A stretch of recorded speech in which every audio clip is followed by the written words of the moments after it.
Merhaba arkadaşlar.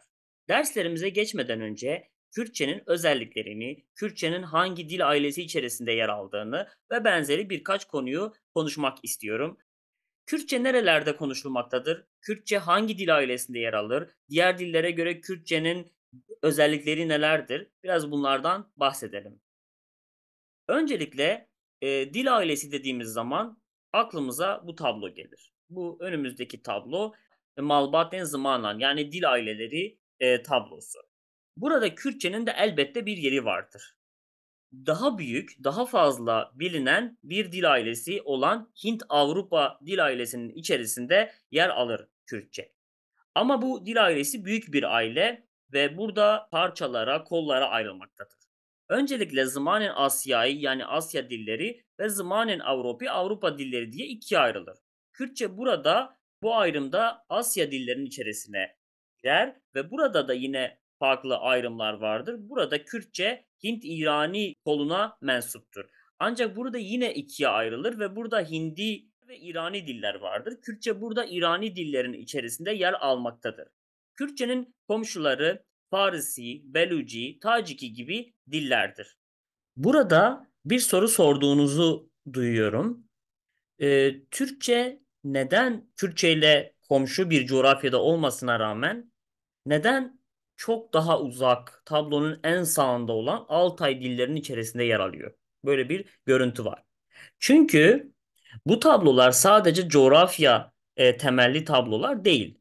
Bunun içerisinde birçok farklı yapı mevcut. Dillerin yapısının benzerliği söz konusu tarihsel anlamda, gramatik anlamda bunların tamamı esas alınarak bu tablolar oluşturulmuş. Ve Türkçe tarihsel olarak Türklerin Anadolu'ya gelişiyle birlikte Anadolu'da konuşulmaya başlanan bir dil oldu. Öncesinde Anadolu'da, Mezopotamya'da, Orta Doğu'da Türkçe dediğimiz dil yoktu. Daha sonra bu topraklara gelen bir dil. Bu nedenle aslında Moğolca, Japonca, Korece gibi dillere daha fazla yapı olarak daha fazla yakın olan bir dildir Türkçe. Ancak Kürtçe'ye en yakın diller dediğimiz zaman Farsça, Tacikçe, Beluçça gibi dilleri görüyoruz. Bunun bir tık üstüne geçtiğimiz zaman yine Hindistani diller de Kürtçe'ye yakın. Hatta bu tablonun biraz daha işte bu parçaların biraz daha yukarısına gittiğimizde Latin dilleri, Germen dilleri, Slav dilleri yine Türkçe'ye oranla çok daha yakın diller aslında. Yani Avrupa'yı diller ve Asya'yı diller Kürtçe'ye daha yakın. Türkçe çok daha uzak bir dil. Bunu söylemekte fayda var. Evet arkadaşlar, Kürtçe'de toplam 31 harf vardır. Bunu derslerden önce bilmemiz gerekiyor. Kürtçe yapı itibariyle 3 temel özelliğe sahiptir.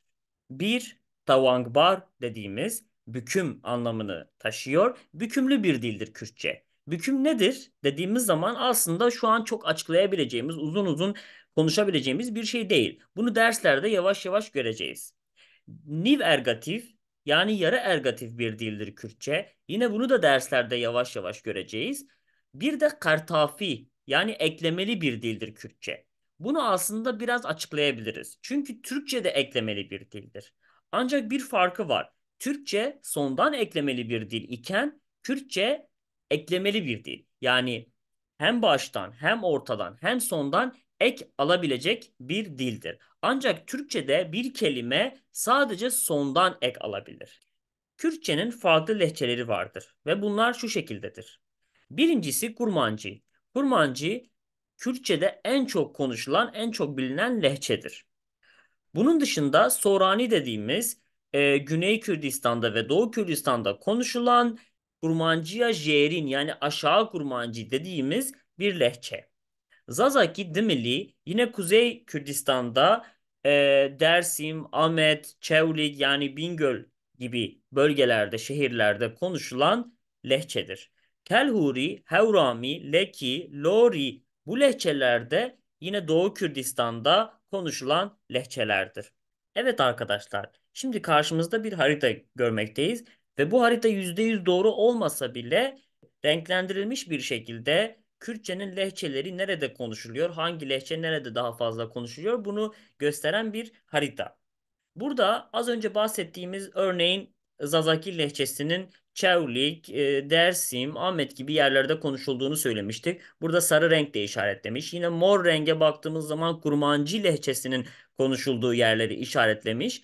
Ve bunun az önce söylediğimiz gibi çok daha fazla bölgede konuşulduğunu söylemiştik. Yine burada mor renginin daha fazla olduğunu, hatta Anadolu topraklarında da yine Karadeniz'e, İç Anadolu'ya kadar da yayıldığını görmekteyiz. Yine diğer lehçeler, Sorani lehçesini ve diğer lehçeleri de görmekteyiz. Bunları da farklı renklerle ifade etmiş.